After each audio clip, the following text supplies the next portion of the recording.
Yes, yes, both statues. Yes. And other statues that are on the side, yeah, and we will see some on that right side as well. We were brought here from another church because the 19th century, when I mentioned the Russian occupation, the time was when Russians decided to convert our Catholic churches into Orthodox churches. So Catholic priests tried to save both statues from another church. And church, and we brought them here and put the sides here. I will show those statues later.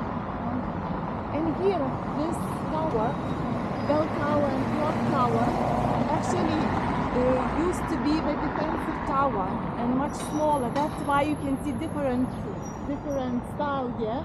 We're going from down here to the up, because that part, the upper part, was constructed much later in 16th or 17th century, and this part was the medieval, the oldest part. Yeah. And actually, if you want to see the oldest walls here in Vilnius, you should visit this bell tower and go to the toilet in the basement. You will see the oldest part of Vilnius in there, because this is really what survived somehow all fires. And you can see also from inside lots of still burned bricks, you know, black spots from those fires that did damage to this bell tower. One of the oldest clock towers in Europe, I guess, because the first clock was put on top of this bell tower even earlier than in Big Ben in London. Yeah, so we have one of the oldest clock towers here. And it's amazing because when we opened this bell tower to the public, you can go till up, you will reach the bells. And if you stand there when bells are tolling, it's really amazing. It's really amazing because lots of bells are there, old bells still there. My suggestion is, if you want some really extraordinary experience, try to listen our bells tolling, especially at 5 p.m. because at that time all bells start to toll. Nice. Yeah. Oh, that's good.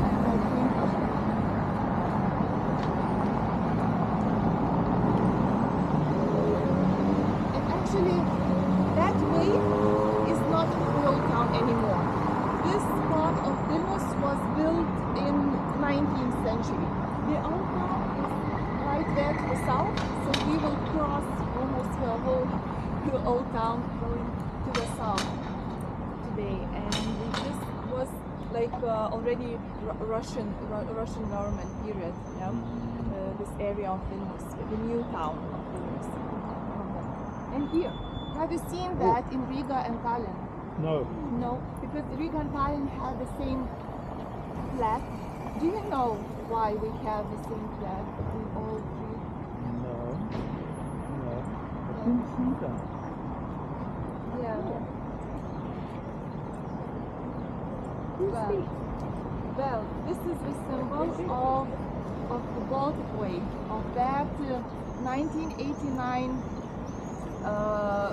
world record when people from Vilnius up until Tallinn, they gathered together, holding each other hands in one big chain, protesting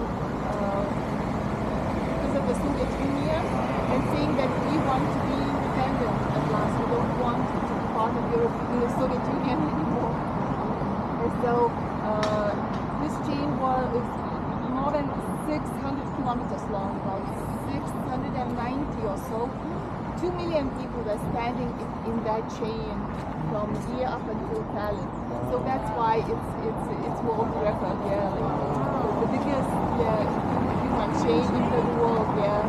And there's nothing to indicate that right here. Well, yes, I don't know why actually, because I didn't see it in Riga at all. They didn't show it. so at least you That's pretty cool. We saw it here, 2 million long. Wow, I wonder how long they held that position.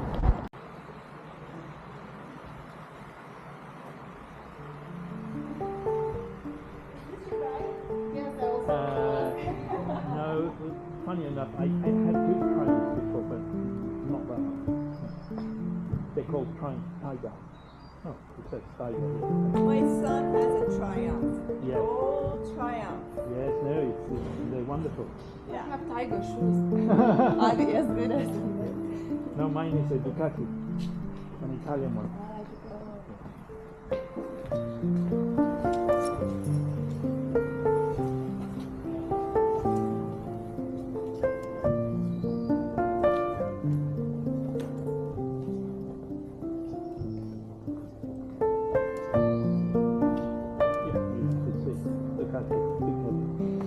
You're a Ducati man. We have a friend who's a BMW man, and he is 80 and drives that thing all around. Well, much to his wife's dismay.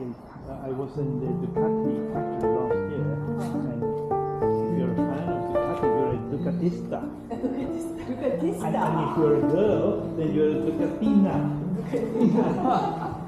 Oh, that is fun. Yeah, they invent these things. It's all marketing. Where are they? They're made in Italy? In Italy, near Bologna. Yeah. In fact, in the summer they do tours of the factory. That's why I took that architecture. Yeah. I just wanted to show you how to strap Oh my God! those who want to sleep behind you. Oh my gosh, that is It's a hilarious. nice behaved animal. I must say. Really? You better hope so with those horns. Yeah, just a second. This church is open 24 hours a day. Why? Because lots of pilgrims want to come here even during the night. We have a miraculous painting over there. Yeah, see, Jesus Christ. The painting is the miraculous one? That's what is over there. The Jesus Christ, yeah, with two colors, yeah, like white and red going from his heart. Yes. It's Like blood and water. Yeah. So you can go inside and take a look. I can wait for you.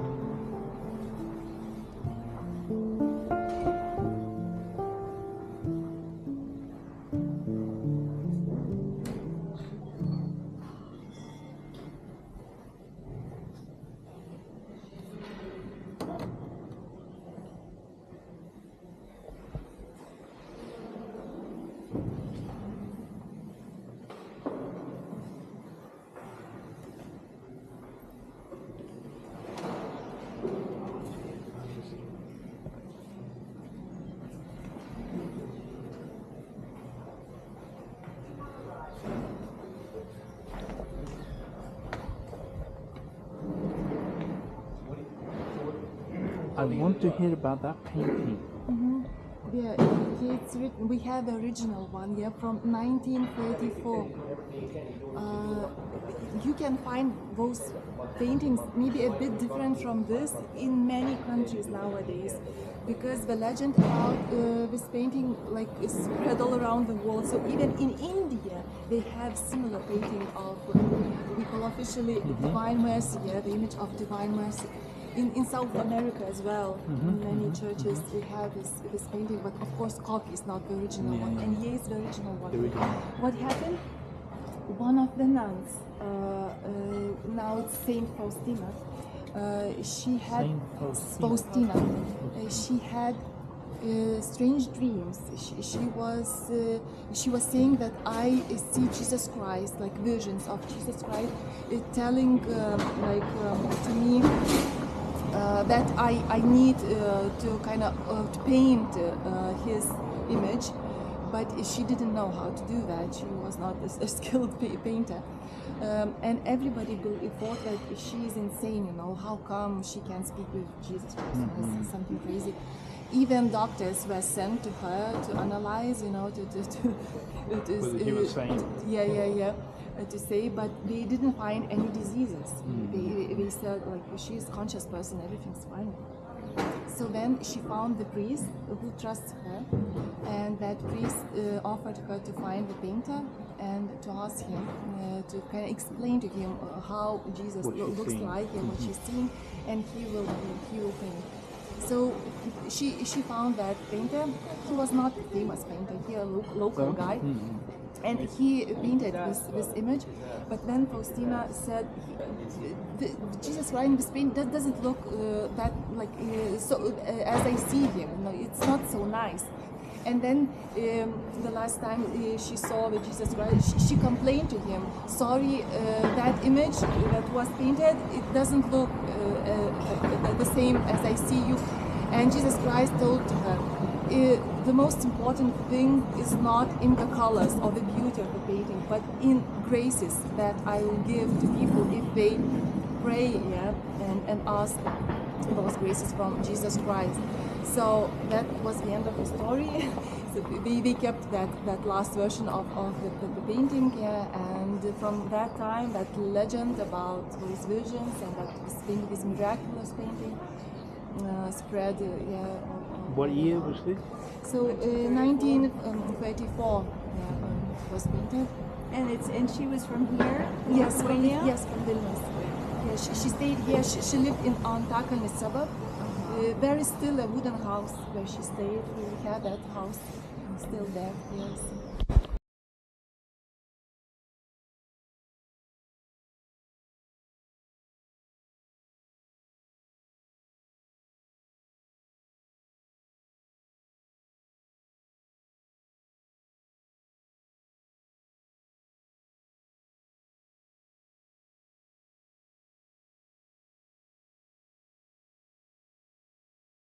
Important to Orthodox Church as well. We believe that it belongs to them as well.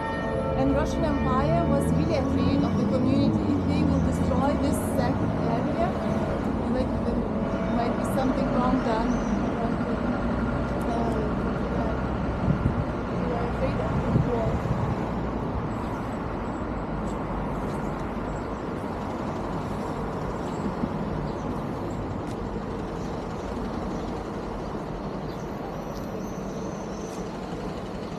And this is the part of the old wall that surrounded the whole old town of Vilnius. So now we are outside the old town.